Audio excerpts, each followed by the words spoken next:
నమస్తే ఫ్రెండ్స్, నేను మీ Shravani Harsha. Welcome back to our channel. ఇవాళ మన కథ విలువ. కథని చివరి వరకు వినండి. నచ్చితే కనుక ఖచ్చితంగా తప్పకుండా ఒక్క లైక్ చేయండి. ఈ కథ పైన మీ విలువైన స్పందనని కామెంట్ రూపంలో మాకు తెలియజేయండి. కొత్తవారు ఎవరైనా చూస్తున్నట్లయితే మన ఛానల్ని సబ్స్క్రైబ్ చేసుకోండి. అంతేకాకుండా యూట్యూబ్లో కొత్తగా వస్తున్న హైప్ ఆప్షన్ని క్లిక్ చేసి హై పాయింట్స్ ఇవ్వడం మాత్రం అస్సలు మర్చిపోకండి.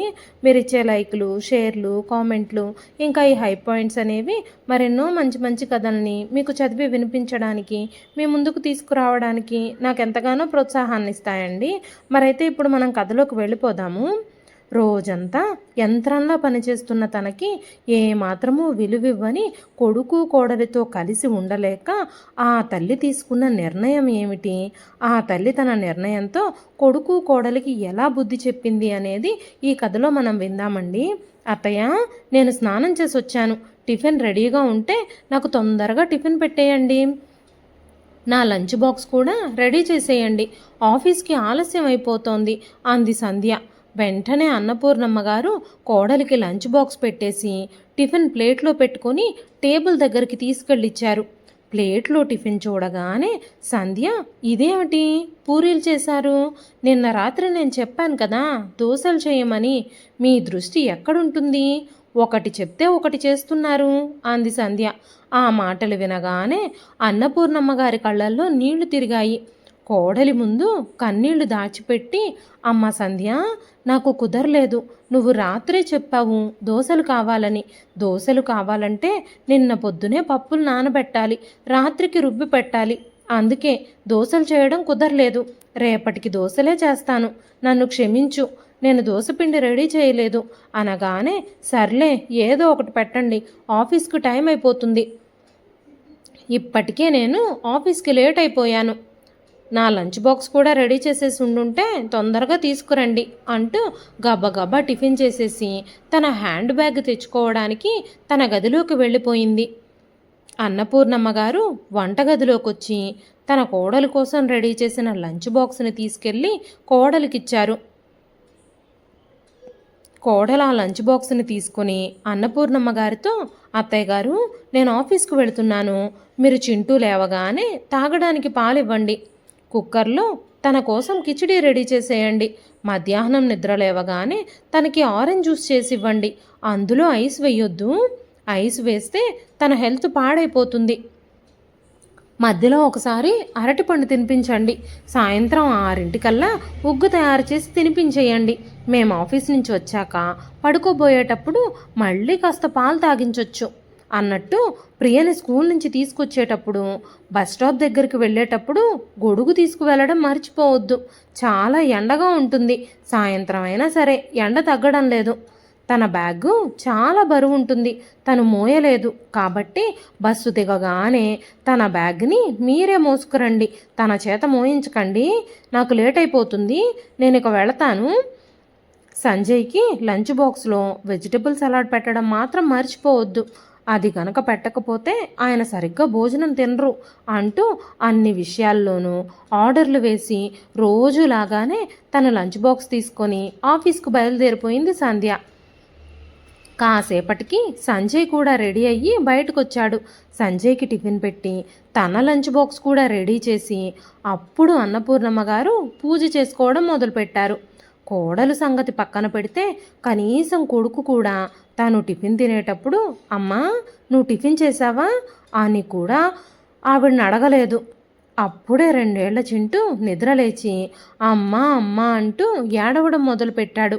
అన్నపూర్ణమ్మ గారు హడావిడిగా హారతిచ్చి పూజ అయిపోయింది అని అనిపించి గబగబా గదిలోకి వెళ్ళి చింటూని చంకనేసుకుని తన ఏడుపు మాన్పించి పాలు తాగించారు.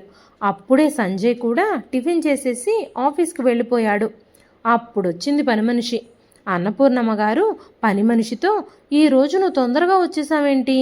కాసేపు ఆగు, నా పని అస్సలు అవ్వలేదు. పిల్లలు బొమ్మలన్నీ ఇల్లంతా పరిచేశారు అంటూ అన్నపూర్ణమ్మ గారు గబగబా ఇల్లంతా సర్దడం మొదలుపెట్టారు. మేడం, మీరు రోజు ఇలానే చేస్తున్నారు. నాకు పనికి ఆలస్యం అయిపోతుంది. నాకు ఈ ఒక్క ఇల్లే కాదు కదా ఉంది. నేను కూడా 10 ఇళ్లల్లో పనికి వెళతాను. ప్రతి ఒక్కళ్ళు ఇలాగే చేయడం మొదలు పెడితే నేను సాయంత్రం వరకు ఇక్కడే ఉండాల్సి వస్తుంది. ఇక నేను మా ఇంట్లో పనులు ఎప్పుడు చేసుకోవాలి అంటూ పని మనిషి పని ముగించే తొందరలో ఉంది. చాలా హడావిడి పడిపోతూ ఉంది. అన్నపూర్ణమ్మ గారు ఇల్లంతా సర్దుతున్నారు. పని మనిషి వెనకాలే ఊడ్చుకుంటూ వెళ్ళిపోయింది. ఆ తర్వాత చిటికలో నీళ్లు తెచ్చి ఇల్లంతా తుడిచేసి తన పని ముగించుకొని పని మనిషి వెళ్ళిపోయింది. అప్పుడు అన్నపూర్ణమ్మ గారు కిచెన్లోకి వెళ్ళి చూసినప్పుడు పాత్రలన్నీ షింకులో కుప్పగా పడున్నాయి. అన్నపూర్ణమ్మ గారు చింటూకి బొమ్మలిచ్చి కూర్చోబెట్టి పాత్రలు కడగడం మొదలుపెట్టారు.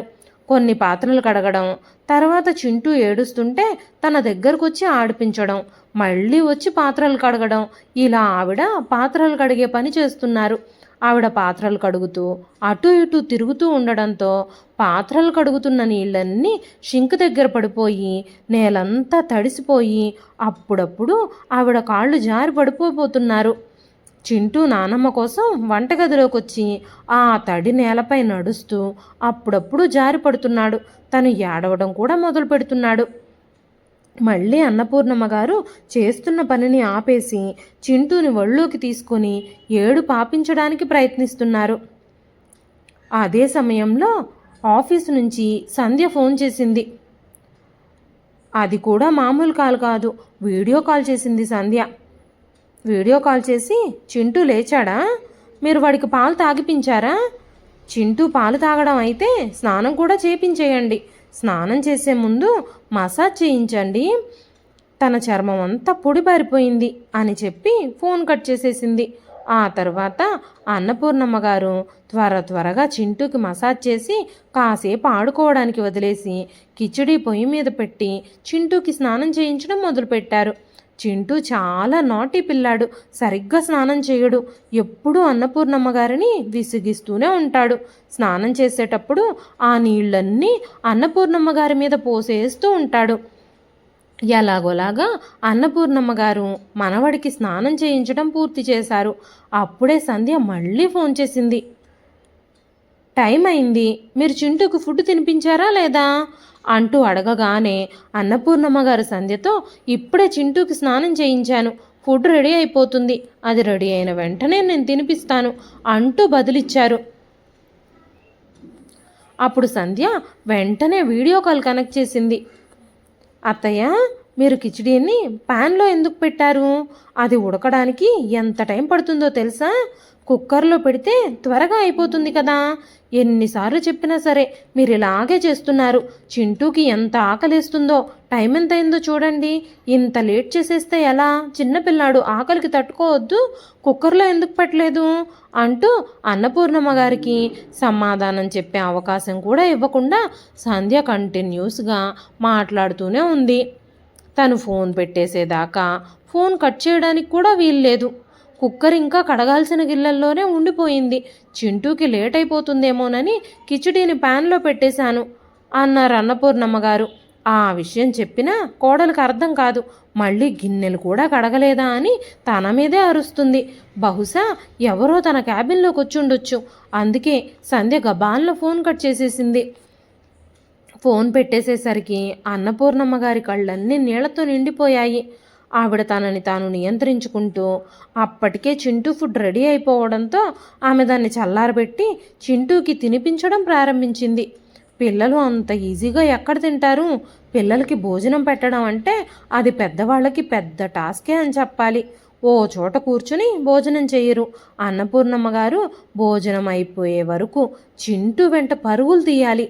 ఎలాగోలాగా చింటూ వెంట పరిగెత్తి అవి ఇవి చూపిస్తూ తనకి భోజనం తినిపించిన తర్వాత అన్నపూర్ణమ్మ గారు కూడా అలసిపోయి కాసేపు అలాగే కూర్చున్నారు. ఇప్పుడు ఆవిడకి కూడా ఆకలేస్తుంది. వంటగదిలో నుంచి భోజనం తెచ్చుకొని భోజనం చేయడం మొదలుపెట్టారు ఆవిడ. ఇంకా షింకులో కడగాల్సిన పాత్రలు చాలానే ఉన్నాయి. ఆ విషయం తలుచుకుంటేనే ఆవిడకి ముద్ద దిగడం లేదు. ఎంత పని చేసినా రోజంతా ఏదో ఒక పని మిగిలిపోతూనే ఉంటుంది. కొడుకు కోడలు ఎంత సంపాదిస్తున్నా పాత్రలు కడగడానికి మాత్రం పని మనిషిని పెట్టలేదు. ఇల్లూడ్చి తుడవడానికి మాత్రమే పని మనిషి వస్తుంది. అది కూడా తమ కొడుకు చింటూ ఇల్లంతా తిరిగి ఆడుకుంటాడు కాబట్టి, తను మురికిగా ఉన్న నేల మీద ఆడకూడదు కాబట్టే ఆ విషయానికి పని మనిషిని పెట్టారు. అన్నపూర్ణమ్మ గారికి ఇంకా 60 ఏళ్ళు దాటనే లేదు.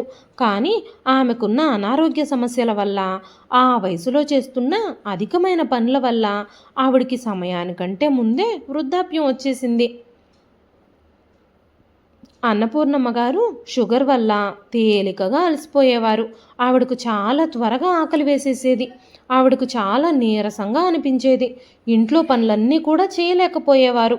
కానీ తప్పదు, ఆవిడ బలవంతంగా అన్ని పనులు చేయాల్సి వస్తుంది. అన్నపూర్ణమ్మ గారికి ఒక్కగానొక్క కొడుకు. ఆ కొడుకుని చాలా కష్టపడి పెంచి తన కాళ్ళ మీద తాను నిలబడేలా చేసింది ఆవిడ. 10 సంవత్సరాల క్రితమే అన్నపూర్ణమ్మ గారి భర్త మరణించారు. అతని మరణం తర్వాత సంధ్య ఆ ఇంట్లో కోడలుగా అడుగుపెట్టింది. చదువుకుని ఉద్యోగం చేసే కోడల్ని తీసుకురావడం అన్నపూర్ణమ్మ గారికి అస్సలు ఇష్టం లేదు.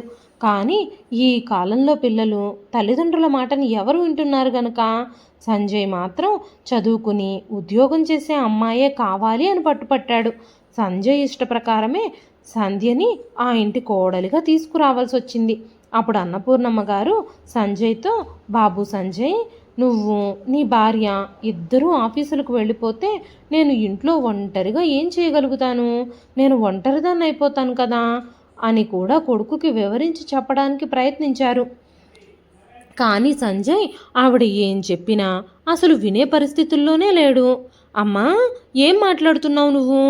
ఇది పెద్ద నగరం, ఇంటి ఖర్చులు ఎంతుంటాయో తెలుసు కదా. రేపొద్దున పిల్లలు పుడితే పిల్లలకి స్కూల్ ఫీజులు కూడా చాలా కట్టాలి. వాళ్ళ బొమ్మలని, బట్టలని, ఇంకా చాలానే ఖర్చులుంటాయి. భార్యాభర్త ఇద్దరూ సంపాదిస్తేనే ఈ రోజుల్లో ఇల్లు ఎలాంటి ఇబ్బందులు లేకుండా నడుస్తుంది. లేకపోతే ఒక్కళ్ళు సంపాదించిన సంపాదన ఏ మూలకొస్తుంది? చాలని జీవితం గడపాలి. అన్నిటికీ అడ్జస్ట్ అవ్వాలి. నా స్నేహితుల భార్యలందరూ ఉద్యోగాలు చేస్తున్నారు. వాళ్ళందరూ ఆఫీసులకు వెళతారు. వాళ్ళందరూ కూడా భర్తలకి సహాయంగా సంపాదించి పెడతారు. కాబట్టి నేను కూడా అలాంటి అమ్మాయినే చేసుకోవాలి అని అనుకుంటున్నాను. దీని అర్థం నా ఉద్యోగము, నా సంపాదన బాగోలేదని కాదు. నా భార్య సాధారణ గృహిణి మాత్రమే కాదు, ఆమె బాగా చదువుకున్న ప్రొఫెషనల్ అని తన స్నేహితులందరి ముందు, బంధువుల ముందు కూడా గర్వంగా చూపించుకోవాలి అని అనుకుంటున్నాడు సంజయ్. సంజయ్ పట్టుబట్టి మరీ ఉద్యోగం చేసే సంధ్యను పెళ్లి చేసుకున్నాడు. ఇంతకు ముందు వరకు అన్నపూర్ణమ్మ గారే ఇంటి పని, వంట పని అన్నీ చూసుకునేవారు. కోడలు వచ్చిన తర్వాత కూడా ఆవిడికి కోడలి నుంచి ఎలాంటి సహాయము లభించలేదు. సహాయం లభించలేదు సరికదా, ఆవిడకి ఇంకా పని పెరిగింది. కోడలు అస్సలు వంటగదిలోకి అడుగు కూడా పెట్టదు. కొడుకుకి, కోడలికి ఇద్దరికీ పొద్దున్నే టిఫిన్లు, లంచ్ బాక్సులు రెడీ చేయాల్సి వచ్చేది. అప్పుడు అన్నపూర్ణమ్మ గారు, కొత్త కోడలు కదా, కాస్త టైం పడుతుందిలే, త్వరలోనే తను ఈ ఇంటి పరిస్థితిని అర్థం చేసుకుంటుంది, నాకు సహాయం చేయడానికి తనంతటా తానే వస్తుందిలే అనుకుని అన్నపూర్ణమ్మ గారు ఎప్పుడూ సంధ్యని సహాయం చేయమని అడగలేదు. కానీ సంధ్యకు వంట చేయడం అంటే అస్సలు ఇష్టం ఉండదు. అంతేకాకుండా తన దగ్గర వంటగదిలోకి వచ్చే టైం కూడా లేదు. ఆమె ఎప్పుడూ ఆఫీస్కి వెళ్ళే పనిలో బిజీగా ఉంటుంది. పర్వాలేదులే, కొడుకుతో పాటు కోడలు కూడా సంపాదిస్తుంది, ఆఫీసులోనూ ఇంట్లోనూ ఎక్కడ పనిచేస్తుందిలే, తనకి కాస్త తీరిక దొరికితే నాకు సహాయం చేస్తుందిలే అనుకున్నారు అన్నపూర్ణమ్మ గారు. అయితే సంధ్య అస్సలు ఇంటి పనుల్లో సహాయం చేయాలన్న ఆలోచనతో ఉండేదే కాదు. అయితే సంధ్య మొదటిసారి గర్భవతి అయినప్పుడు ఆఫీసులో సెలవులు తీసుకొని ఆమె ఇంట్లోనే ఉండేది. కానీ కనీసం వంటగదిలోకి అడుగు కూడా పెట్టేదే కాదు. అప్పుడు కూడా అన్నపూర్ణమ్మ గారు సంధ్యని అత్తగారిలాగా కాకుండా కడుపుతో ఉన్న పిల్లని కన్న కూతురులాగానే చూసుకునేవారు. ఏది కావాలంటే అది అడిగి మరీ చేసి పెట్టేవారు. సంధ్యకి అన్ని సేవలు చేసేవారు. కొన్ని రోజుల తర్వాత సంధ్యకి డెలివరీ అయ్యి కూతురు పుట్టింది. కొన్ని నెలలకే మళ్ళీ సంధ్య ఉద్యోగానికి వెళ్ళడం ప్రారంభించింది. ఇప్పుడు ఇంటి పనులు, వంట పనులతో పాటు అన్నపూర్ణమ్మ గారిపై మనవరాలు ప్రియా బాధ్యత కూడా పడింది. అన్నపూర్ణమ్మ గారికి మనవరాలంటే చాలా ఇష్టం. మనవరాలి పనులన్నీ స్వయంగా ఆవిడే చేసేది. కొడుకు పెళ్లికి ముందే సంజయ్కి ఉద్యోగం రాగానే అన్నపూర్ణమ్మ గారు కొడుకుతో కలిసి సిటీలోనే స్థిరపడ్డారు. భర్త చనిపోవడానికి ముందే సిటీలో అన్నపూర్ణమ్మ గారి పేరు మీద ఆయన ఇల్లు కూడా కొన్నారు. ఆ ఇంట్లోనే అన్నపూర్ణమ్మ గారు, సంజయ్ ఉండేవారు. పెళ్ళైన తర్వాత అన్నపూర్ణమ్మ గారు ఊరికి తిరిగి వెళ్ళిపోవాలి అని అనుకున్నారు. అప్పుడు సంజయ్ ఊళ్ళో మాత్రం ఎవరున్నారు అంటూ అన్నపూర్ణమ్మ గారిని తనతో పాటే సిటీలోనే ఉంచేసుకున్నాడు. అప్పటినుంచి ఆ ఇంట్లో అన్నపూర్ణమ్మ గారు ఒక వంట మనిషిలాగా, ఒక పని మనిషిలాగా, ఒక ఇల్లు తుడిచే మనిషిలాగా మాత్రమే ఉన్నారు. ఆవిడ ఇంటి పనులు చూసుకుంటూ మనవరాలు పుట్టాక మనవరాల్ని కూడా జాగ్రత్తగా చూసుకునేది. క్రమక్రమంగా ఆవిడకి షుగర్ వచ్చింది. శరీరంలో అలసట మొదలైంది. ఆమెకు మోకాళ్ళ నొప్పులు కూడా మొదలయ్యాయి. ఇంటి పనులు చేయడానికి చాలా ఇబ్బంది అవ్వడంతో ఇంట్లో పనులు చేయడానికి ఒక పని మనిషిని కూడా పెట్టారు.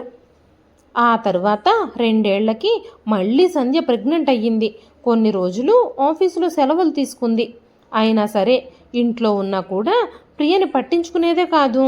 ఇంటి పనులు, వంట పనులతో పాటు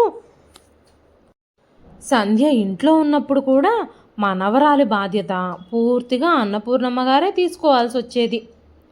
అసలు సంధ్య రెండో బిడ్డని కనడానికి అస్సలు ఇష్టపడలేదు. ఎందుకంటే ఈ రోజుల్లో ఇండియాలో పిల్లల పెంపకం చాలా ఖరీదుగా మారిపోయింది. ఒక్క బిడ్డను పెంచడమే కష్టంగా ఉంది. కాబట్టి 2 పిల్లల్ని ఎలా పెంచుతాం?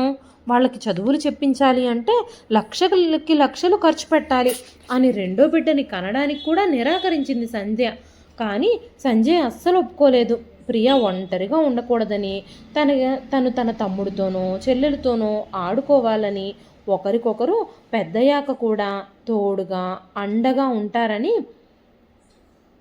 సంధ్యకి వివరించి చెప్పాడు. అప్పుడు సంధ్య 2 పిల్లలైతే మన ఖర్చులు పెరిగిపోతాయి, అన్ని రేట్లు పెరిగిపోయాయి, మన ఇంట్లో వంట మనిషి, పని మనిషి వీళ్ళందరి జీతాలు కూడా పెరుగుతున్నాయి అని చెప్పగానే సంజయ్ ఖర్చులు పెరిగిపోతున్నాయి అంటే అమ్మ ఇంట్లోనే కదా ఉంటుంది, ఈ పనులన్నీ అమ్మే చూసుకుంటుందిలే అని చెప్పి చింటూ పుట్టిన తర్వాత వంట మనిషిని, పని మనిషిని మాన్పించేశారు. ఓ పక్క పెరుగుతున్న ఖర్చుల్ని మేనేజ్ చేయడం కోసం కొన్ని చోట్ల కటింగ్స్ మొదలుపెట్టారు. కానీ వాటి వల్ల అన్నపూర్ణమ్మ గారు మాత్రమే ఇబ్బంది పడుతున్నారు. కొడుకు కోడలికి ఎలాంటి ఇబ్బంది లేదు. వాళ్ళిద్దరూ తమ ఆఫీస్ పనుల్లో బిజీగా ఉన్నారు. కనీసం పిల్లల్ని పట్టించుకునే టైం కూడా లేదు. శని ఆదివారాలు సెలవులు వస్తే ఆ 2 రోజులైనా పిల్లల్ని చూసుకుందాం, పిల్లలతో టైం స్పెండ్ చేద్దాం అనే ఆలోచన వాళ్ళిద్దరికీ ఉండేది కాదు. సెలవు ఉంటే షాపింగ్లకో, సినిమాలకో, పార్టీలకనో, మాల్స్కనో తిరుగుతూ ఉండేవారు. శని ఆదివారాల్లో కూడా అన్నపూర్ణమ్మ గారే పిల్లలిద్దరినీ రోజంతా చూసుకుంటూ ఆవిడ చాలా అలసిపోయేవారు. ఇంటి పని, వంట పని, పిల్లల పనితో కనీసం తనకి భోజనం చేసే టైం కూడా ఉండేది కాదు. అన్నపూర్ణమ్మ గారు ఇంకా ఆ మానసిక ఒత్తిడిని భరించలేకపోతున్నారు. పెళ్ళైన కొత్తలో కొత్త కోడలు కదా, కోడలు కొత్తగా ఇంటికొచ్చింది కాబట్టి తనకి ఇంటిని ఎలా మేనేజ్ చేయాలో తెలియదు. నేను కాస్త సహాయం చేస్తే ఏమవుతుందిలే అనుకున్నారు. ఆ తర్వాత తను గర్భవతి కాబట్టి తనని జాగ్రత్తగా చూసుకోవడం నా కర్తవ్యం అనుకున్నారు. ప్రియా పుట్టిన తర్వాత మొదటి సంతానం, పిల్లల్ని ఎలా పెంచాలో కొత్తలో తల్లికి తెలియదు కదా అని అనుకున్నారు. ప్రియని జాగ్రత్తగా చూసుకున్నారు. ఆ తర్వాత చింటూ కూడా పుట్టాడు. ఇప్పుడు కోడలు 2 పిల్లల్ని చూసుకుంటూ ఆఫీస్ పని కూడా చెయ్యాలి అంటే ఒంటరిగా ఎలా చేస్తుందిలే అని ఆలోచించి తను ఏమీ మాట్లాడలేదు. కానీ ఇప్పుడు మెల్లమెల్లగా వయసు పెరగడం, అనారోగ్య కారణాల వల్ల అన్నపూర్ణమ్మ గారి తల మీద బరువు పెరిగిపోయినట్టుగా అనిపిస్తుంది. ఇప్పుడు ఆవిడ ఇంట్లో పనులన్నీ చేయలేకపోతున్నారు. కొడుకు కోడలు ఎలాగైనా డబ్బు సంపాదించాలి, లేదంటే డబ్బుని ఎలాగోలా పొదుపు చేయాలి అన్న ఆలోచనలతోనే ఉంటున్నారు తప్ప అన్నపూర్ణమ్మ గారిని ఎవ్వరూ పట్టించుకోవడం లేదు. ఆమెకి రోజంతా ఇంటి పనులతో ఎంత కష్టంగా ఉంటుంది. ఆమె ఇంటి పనులన్నీ ఆ వయసులో ఎలా మేనేజ్ చేయగలుగుతుంది, పిల్లల్ని ఎలా చూసుకోగలుగుతుంది అని ఎవ్వరూ ఆలోచించడం లేదు. కోసం కొడుకు కానీ కోడలు కానీ ఒక్క రూపాయి కూడా ఖర్చు చేయలేరు. ఆమెకు ఆ ఇంట్లో 2 పూట్ల భోజనం మాత్రమే దొరుకుతుంది. కానీ అది కూడా ప్రశాంతంగా మాత్రం కాదు. అయినా సరే మనవడు మనవరాలు అంటే అన్నపూర్ణమ్మ గారికి చాలా ఇష్టం. మనవడు మనవరాలి మీద ఉన్న ఆ ప్రేమతోనే ఎలాగోలాగా పంటి బిగువున వాళ్ళిద్దరినీ చూసుకుంటూ ఉన్నాను అనే సంతృప్తితో ఇంటి పనులు పిల్లల పనులు చేస్తున్నారు. కానీ ఇప్పుడు వాళ్ళ బాధ్యతలన్నీ ఆమె మీదే పడిపోవడంతో ఆవిడ కూడా ఇప్పుడు భారంగా ఫీల్ అవుతున్నారు. ఒక ఆదివారం కొడుకు కోడలు ఇద్దరు నిద్రలేచినప్పుడు అన్నపూర్ణమ్మ గారు కొడుకు కోడలితో తన గ్రామానికి వెళ్ళిపోయి నివసించాలి అని అనుకుంటున్నానని, ఇప్పుడిక్కడ వాళ్ళతో కలిసి ఉండడం తనకి ఇష్టంగా లేదు అని చెప్పింది. అన్నపూర్ణమ్మ గారు తన కొడుకుతో, బాబు సంజయ్, ఈ మధ్యన నా ఆరోగ్యం అస్సలు బాగుండడం లేదు. నేను అస్సలు పని చేయలేకపోతున్నాను. నాకు చాలా ఇబ్బందిగా ఉంటుంది. బహుశా మన ఊరికి నేను తిరిగి వెళ్ళిపోతే పల్లెటూరులో స్వచ్ఛమైన గాలి వల్ల బహుశా నా ఆరోగ్యం మెరుగుపడవచ్చు. అందుకే నేను మన ఊరికి తిరిగి వెళ్ళిపోవాలి అని అనుకుంటున్నాను అని చెప్పగానే ఆ మాటలు విన్న సంధ్య అత్తగారికి బదులిస్తూ, గ్రామంలో మీకు భోజనం ఎవరు పెడతారు? ఇక్కడ మీరు ఇంట్లో కూర్చొని హాయిగా రోజు 4 పూట్ల ఫ్రీగా తింటున్నారు. ఊరికి వెళితే మీకు భోజనం ఎక్కడి నుంచి వస్తుంది? ఊళ్ళో నివసించే వాళ్ళకి ఫ్రీగా ఏసీ, విలాసవంతమైన ఇల్లు, రూమ్లోనే అటాచ్డ్ బాత్రూము, ఇవన్నీ ఎక్కడి నుంచి లభిస్తాయి? అసలు మీరు ఇప్పుడు ఊరికి వెళ్ళిపోతే ఇంటిని ఎవరు చూసుకుంటారు? పిల్లల్ని ఎవరు చూసుకుంటారు? ఇక్కడ మీకు ఫ్రీగా తిండి పెడుతూ కాస్త పిల్లల్ని చూసుకోమంటే తెగ బాధపడిపోతున్నారే. మీరు మాకేదో చాకరీ చేసేస్తున్నట్టుగా ఫీల్ అయిపోతున్నారు. మీకు ఇంట్లో అన్ని సౌకర్యాలు కల్పించి అన్ని సౌకర్యాలు ఉన్న ఒక గది కూడా ఇచ్చాం కదా. కొడుకు కోడలు ఆఫీసులకు వెళ్ళి ఉదయం నుంచి రాత్రి వరకు కష్టపడి వస్తున్నారు. పిల్లల కోసం వాళ్ళ భవిష్యత్తు కోసం మేమింత కష్టపడుతున్నామే. మీరు మీ మనవడు మనవరాలని కూడా కనీసం ఇంట్లో ఉండి చూసుకోలేరా? మీకైనా ఇంట్లో అంత పనే ఉంటుంది. ప్రియ ఉదయాన్నే రెడీ అయిపోయి స్కూల్కి వెళ్ళిపోతుంది. సాయంత్రం వరకు తను ఇంటికి తిరిగి రాదు. అప్పటి వరకు మీరు చింటూని చూసుకుంటూ ఉండలేకపోతున్నారా? అంది సంధ్య. ఆ మాటలు వినగానే అన్నపూర్ణమ్మ గారి హృదయం అంతా వేదనతో నిండిపోయింది. అమ్మ సంధ్య, నేను ఇక్కడేం ఫ్రీగా కూర్చొని తినడం లేదు. మీరిచ్చిన ఏసీ గదిలో సకల సౌకర్యాలు అనుభవించడం లేదు. నేను ఉదయం 4ంటికి నిద్ర లెగిస్తే మళ్ళీ రాత్రి ఇంటి పనులన్నీ ముగించుకొని పడుకునేసరికి 11 అవుతుంది. నా గదిలో మీరు పెట్టిన ఏసీ, మీరుంచిన టీవీ, వాటి మొహాలు చూడ్డానికి కూడా నాకు కనీసం రోజులో కాసేపు కూడా టైం ఉండదు. నేను మీకోసం రోజుకు 2-3 సార్లు పాత్రలు కడుగుతాను. 2 పూట్ల ఉదయం టిఫిన్లు, సాయంత్రం స్నాక్స్ రెడీ చేస్తాను. మీ పిల్లలిద్దరినీ కంటికి రెప్పలా చూసుకుంటున్నాను. ఉదయం మీరిద్దరూ ఆఫీసులకి, ప్రియా స్కూల్కి వెళ్ళిపోయేసరికి అందరికీ లంచ్ బాక్సులు కడతాను. ఆ తరువాత ఇంటి పనులన్నీ నేనే చెయ్యాలి. ఇల్లంతా సర్దుకోవాలి. నాకు రోజులో 24 గంటల టైం ఉంటే 20 గంటలకి సరిపడా పని ఉంటుంది. ఈ పనులన్నింటికి మీరు పని మనిషిని పెట్టుకుంటే 15,000 లేనిదే ఏ పని మనిషి రాదు. పిల్లల్ని చూసుకోవడానికి కేర్ టేకర్ని పెట్టాలి అని అనుకుంటే కనీసం ఆవిడకి 10,000 ఇవ్వాలి. నేను మీకు నెల 25,000 రూపాయల డబ్బుల్ని ఆదా చేస్తున్నాను. కానీ నువ్వు నాకు ఫ్రీగా తిండి పెడుతున్నానని ఆలోచించకుండానే మాటలు అనేస్తున్నావు. నాకేమీ మీరు ఫ్రీగా తిండి పెట్టడం లేదు. మీరే ఫ్రీగా పని మనిషిగా, వంట మనిషిగా నన్ను పొందుతున్నారు. నీ భర్తను పెంచడానికి, పోషించడానికి, చదువు చెప్పించడానికి లక్షలు ఖర్చు చేశాను. నా జీవితాన్నంతా ధారబోశాను. భర్త లేని ఒంటరి ఆడదాన్ని అయినా కష్టపడి రూపాయి కూడపెట్టి నా రెక్కల కష్టం మీదే నా కొడుకుని చదివించి పెంచాను. ఎంత చేసినా కూడా నీ భర్త, నువ్వు నన్ను జీవితాంతం కాలు కింద పెట్టకుండా పోషించినా కూడా, నా ఖర్చులన్నీ భరించినా కూడా నేను చేసిన పనులకి మీరు నా రుణం తీర్చుకోలేరు. కానీ ఈరోజు నేను తినే 2 పూట్ల భోజనానికి మీరు లెక్కలు కట్టి నాకు ఫ్రీగా భోజనం పెడుతున్నట్టుగా ఫీల్ అయిపోతున్నారు. ఆ భోజనాన్ని స్వయంగా నేనే వండుతాను. ఇప్పటి వరకు నువ్వు ఒక్క పూట కూడా నా కోసం ఏదైనా వంట చేసి నాకు తినిపించలేదు. ఒక్కసారి కూడా వంటగదిలోకి వెళ్ళి మీరు రోజు తినే టిఫిను భోజనాలు ఎలా తయారవుతున్నాయో నువ్వు చూస్తున్నావా? ఒక్కసారి వెళ్ళి చూడు. రోజు పొద్దున్నే లేచి నేను వంటగదిలో వంట పూర్తి చేయడానికి ఎన్ని గంటలు నిలబడాల్సి వస్తుందో ఒక్కరోజు గమనించి చూడు. ఎంత కష్టపడితే మీరు రోజు తినే భోజనం తయారవుతుందో నీకే తెలుస్తుంది. వేరే వాళ్ళకి పేర్లు పెట్టడం, ఏదైనా ఒక మాట అనడం, పక్కవాళ్ళు ఎలాంటి కష్టమూ లేకుండా మీ నీడలో సుఖపడిపోతున్నారు అని మీరు మాట్లాడడం చాలా ఈజీ. కానీ ఒక్కరోజు స్వయంగా నువ్వు ఆ పనులన్నీ చేసి చూస్తే దానికి ఎంత కష్టపడాల్సి వస్తుందో నీకే తెలుస్తుంది. ఇన్నేళ్లలో నువ్వు ఒక్కసారి కూడా వంట చేయడానికి ప్రయత్నించలేదు. అలాంటప్పుడు వంట చేయడానికి ఎంత కష్టపడాలో, ఇంటి పనులు చేయడానికి ఎంత కష్టపడాలో మీకు ఎలా అర్థమవుతుంది? వంట చేయడం మీ దృష్టిలో ఒక వ్యర్థమైన పని. మీ అందరి మీద నాకున్న ప్రేమకి, శ్రద్ధకి, ఈ ఇంటి పట్ల నాకున్న అంకిత భావానికి మీరు నాకు ఇచ్చిన బిరుదేంటో తెలుసా?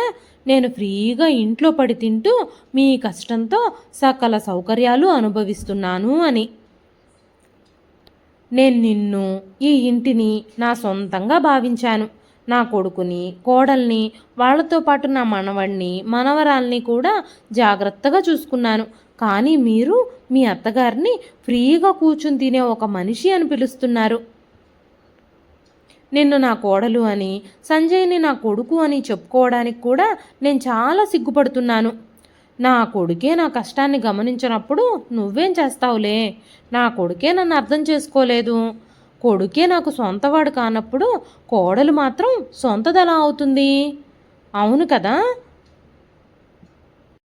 ఈ ఇంట్లో నుంచి నేను వెళ్ళిపోతే నాకు 3 పూట్ల అన్నం పెట్టే మీ ఇంటిని వదిలేసి ఊర్లో నేను ఇబ్బందులు పడతాను అని మీరు ఫీల్ అవుతున్నారు కదా? నాకు అలాంటి ఇబ్బంది ఏమీ ఉండదు. ఎరుగు పొరుగు వాళ్ళందరూ నన్ను కొడుకు కోడలి కంటే చాలా ప్రేమగా చూసుకుంటారు, చాలా బాధ్యతగా వ్యవహరిస్తారు. మా అన్నయ్య కొడుకు రాజు ఉన్నాడు కదా, తను నన్ను నోరారా అత్త అని పలకరిస్తాడు. రోజు మన ఇంటి వైపు నుంచి వెళుతున్నప్పుడల్లా నా యోగక్షేమాల గురించి ఆరా తీస్తాడు. మందులున్నాయా లేవా, హాస్పిటల్కి ఏమైనా తీసుకెళ్లాలా అని నన్ను అడుగుతాడు. చెకప్కి వెళ్ళాలి అంటే తనే నన్ను తీసుకెళతాడు. రాజుతో కలిసి నేను హాస్పిటల్కి వెళ్ళి రాగలను. నా సొంత అవసరాలన్నీ కూడా నా డబ్బులతోనే తీర్చుకోగలను. నాకు ఎలాగూ పెన్షన్ వస్తుంది. నా కొడుకు, నా కోడలు, నా మనవడు, నా మనవరాలు అంటూ మీ అందరి కోసం నేను ఇప్పటి వరకు చాలా చేశాను. కానీ ఇకపై నేనేమీ చెయ్యలేను. నేను ఇంట్లో నుంచి వెళ్ళిపోయి ఊర్లో ఒంటరిగా ఉంటూ నన్ను నేను జాగ్రత్తగా చూసుకోగలను. ఇక నుంచి మీ పిల్లల్ని మీరే జాగ్రత్తగా చూసుకోండి. ఈ ఇల్లు కూడా నా భర్తే స్థిరపరిచినప్పటికీ తల్లి అవ్వడం వల్ల నేను నా పిల్లల్ని నిరాశ్రయాలని చెయ్యలేను. మీరు నన్ను ఈ ఇంట్లో పని మనిషిని చేసినంత మాత్రాన నేను కన్నబిడ్డల మీద కసాయితనం చూపించలేను. కన్నతల్లి కష్టాన్ని కూడా గమనించలేని మీకు కొంచెం కూడా సిగ్గులేదు. మీ ఇద్దరూ నా కొడుకు, నా కోడలు అని చెప్పుకోవడానికి నేను సిగ్గుతో కుమిలిపోతున్నాను. నేను ఇప్పుడే ఈ ఇంటిని వదిలి వెళ్ళిపోతున్నాను. ఈ వయసులో వంట పనులు, ఇంటి పనులు, పిల్లల పనులు ఎన్ని చేస్తున్నా సరే నేను ఈ ఇంటి యజమానిని. నేను ఈ ఇంటికి వంట మనిషిని కాదు, పిల్లలకి ఆయాని కాదు. ఇక నుంచి మీ పిల్లల్ని మీరే జాగ్రత్తగా చూసుకోండి, లేదంటే ఒక మనిషిని పెట్టుకోండి. ఇవన్నీ నేను ఇక భరించలేను. ఇన్ని పనులు ఇక నుంచి నేను చెయ్యలేను. ఇక నా ఖర్చుల విషయానికి వస్తే నేను మీ ఇద్దరి దగ్గర నుంచి ₹1 కూడా ఆశించను. ఎప్పటికీ మిమ్మల్ని ₹1 కూడా చెయ్యి చాపి అడగను. ఎందుకంటే నాకు నా భర్త పెన్షన్ సరిపోతుంది. దాంతో నేను ప్రశాంతంగా బ్రతకగలను. సంధ్య, నువ్వు ఆఫీస్కి వెళ్ళిన దగ్గర నుంచి చింటూ ఆహారం కోసం, పానీయాల కోసం రోజుకు 10 సార్లు ఫోన్ చేస్తావు. కనీసం ఒక్కసారి కూడా అత్తయ్య మీరు భోంచేశారా లేదా, టైంకి మందులు వేసుకుంటున్నారా లేదా అని అడగాలని కూడా నీకు అస్సలు తోచదు. నీ భర్తని కానీ పెంచి పోషించి ఇంతటి వాడిని చేసిన అత్తగారి పట్ల నీకు ఆ కర్తవ్యం కూడా లేదు అంటూ అన్నపూర్ణమ్మ గారు ఏడవడం మొదలుపెట్టారు.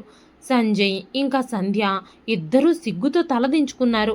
వాళ్ళిద్దరికీ అసలు ఏమీ మాట్లాడడానికి కూడా అర్హత లేదు. వెంటనే సంధ్య ముందుకొచ్చి, అత్తయ్య గారు, మమ్మల్ని క్షమించండి.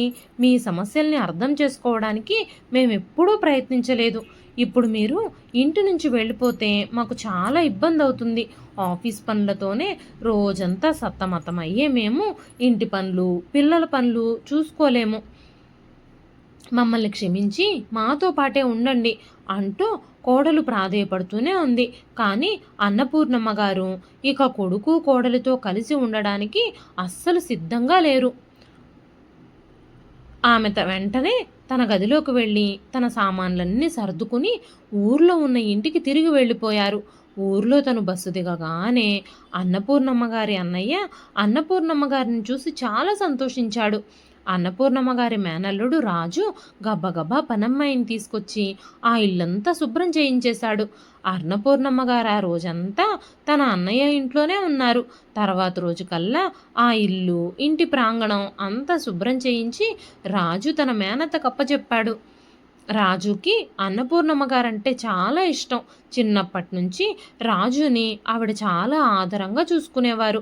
సంజయ్ని ఆవిడ ఎంత ప్రేమించేవారో రాజుని కూడా అంతే ప్రేమించేవారు. అందుకే రాజుకి అన్నపూర్ణమ్మ గారు అంటే అంత ఇష్టం.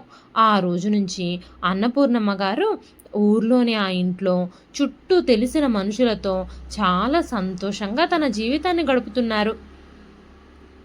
కొడుకు ఇంట్లో ఉన్నప్పుడు ఆవిడెప్పుడూ నిరాశ, నిస్పృహలతో వయసుకు మించి ముసలిదానిలాగా కనిపించేవారు. కానీ ఇప్పుడు ఊర్లో ఆవిడికి ప్రశాంతమైన గాలి, ప్రశాంతమైన వాతావరణం. ఏ పనికి వెనకాల తరిమేవాళ్ళు లేరు. ఏ పనికి వంకలు పెట్టేవాళ్ళు లేరు. ఆర్డర్లు వేసేవాళ్ళు, అజమాయిషీలు చేసేవాళ్ళు లేనే లేరు. ఆవిడ ఆ వయసులో కావలసినంత ప్రశాంతతని, స్వేచ్ఛని అనుభవిస్తున్నారు. మరోపక్క కొడుకు కోడలు ఆఫీస్ పనులతో, పిల్లల పనులతో సతమతమైపోతున్నారు. నమ్మకంగా ఇంట్లో పనిచేసే పని వాళ్లే దొరకడం లేదు. పిల్లల్ని చూసుకునే ఆయాలు దొరకడం లేదు. ఆయాలు సరిగ్గా బాధ్యతగా వ్యవహరించక పిల్లాడు తరచుగా అనారోగ్యం పాలవుతున్నాడు. ఇద్దరిలో ఎవరో ఒకరు ఆఫీస్కి సెలవు పెట్టి పిల్లల్ని చూసుకోవాల్సి వస్తుంది. అంతేకాకుండా నెల తిరిగేసరికి 25,000 పని మనుషులకి, ఆయాలకే ఖర్చయిపోతున్నాయి. పైపెచ్చు పిల్లల హాస్పిటల్ బిల్లులు ఎక్స్ట్రా. ఇవన్నీ చూస్తూ ఉంటే సంధ్యకి పిచ్చెక్కిపోతుంది. అనవసరంగా ఇంటిని జాగ్రత్తగా చూసుకునే అత్తగారిని కనీసం పట్టించుకోకుండా, ఆమెకి ఏమాత్రం విలువ, గౌరవం ఇవ్వకుండా ఇంట్లో నుంచి వెళ్ళిపోయేలా చేశానే అని సంధ్య చాలా ఫీల్ అవుతుంది. ఒకరోజు రాత్రి సంధ్య సంజయ్తో, ఏమండి, మనిద్దరం వెళ్ళి అత్తగారిని మళ్ళీ తిరిగి తీసుకొచ్చేసుకుందాము. ఇంటి పనికి, వంట పనికి పని మనిషిని పెట్టుకొని ఇల్లంతా నేనే చూసుకుంటాను. ఆవిడ పిల్లల్ని మాత్రం జాగ్రత్తగా చూసుకుంటే చాలు. అన్ని పనుల్లోనూ నేను ఆవిడికి సహాయం చేస్తాను. శని ఆదివారాల్లో కూడా పార్టీలు, ఫంక్షన్లు అని తిరగకుండా పిల్లల్ని చూసుకుంటూ ఆవిడకు విశ్రాంతి కలగజేస్తాను. ఆవిడ ఆరోగ్యం గురించి కూడా నేను జాగ్రత్త తీసుకుంటాను. ఎలాగైనా సరే ఈ విషయాలన్నీ ఆవిడకు అర్థమయ్యేలా చెప్పి ఆమెను మనతో పాటే తీసుకొచ్చేసుకుందామండి అంటూ భర్తను అడిగింది. భార్యాభర్తలిద్దరూ ఇప్పుడు వాళ్ళు చేసిన తప్పులకి బాధపడుతూ ఉన్నారు. ఇల్లంతా చూసుకునే అన్నపూర్ణమ్మ గారిని, పిల్లల్ని, ఇంటిని జాగ్రత్తగా కంటికి రెప్పలాగా కాపాడే ఆవిడని దూరం చేసుకున్నందుకు వాళ్ళిద్దరూ ఇప్పుడు పశ్చాత్తాపడుతున్నారు. ఎలాగైనా సరే ఆమెను తిరిగి తీసుకొచ్చేసుకోవాలి అని ఆరాటపడుతున్నాడు. మనవడు మనవరాలు మీద ఉన్న ప్రేమతోనైనా నలుగురు వెళ్ళి కన్నీళ్లు కారిస్తే ఆవిడ కరిగిపోయి తిరిగి వస్తుంది అని వాళ్ళు ఆశపడుతున్నారు. తర్వాత ఆదివారమే అన్నపూర్ణమ్మ గారి కొడుకు కోడలు మనవణ్ణి మనవరాల్ని తీసుకుని అన్నపూర్ణమ్మ గారిని బ్రతిమాలి మళ్ళీ తిరిగి ఇంటికి తెచ్చుకోవడానికి ఆమెను ఒప్పించేందుకు బయలుదేరి వెళ్ళారు. ఇంట్లో పెద్దవాళ్ళు ఉన్నప్పుడు మనకి వాళ్ళ విలువ తెలియదు.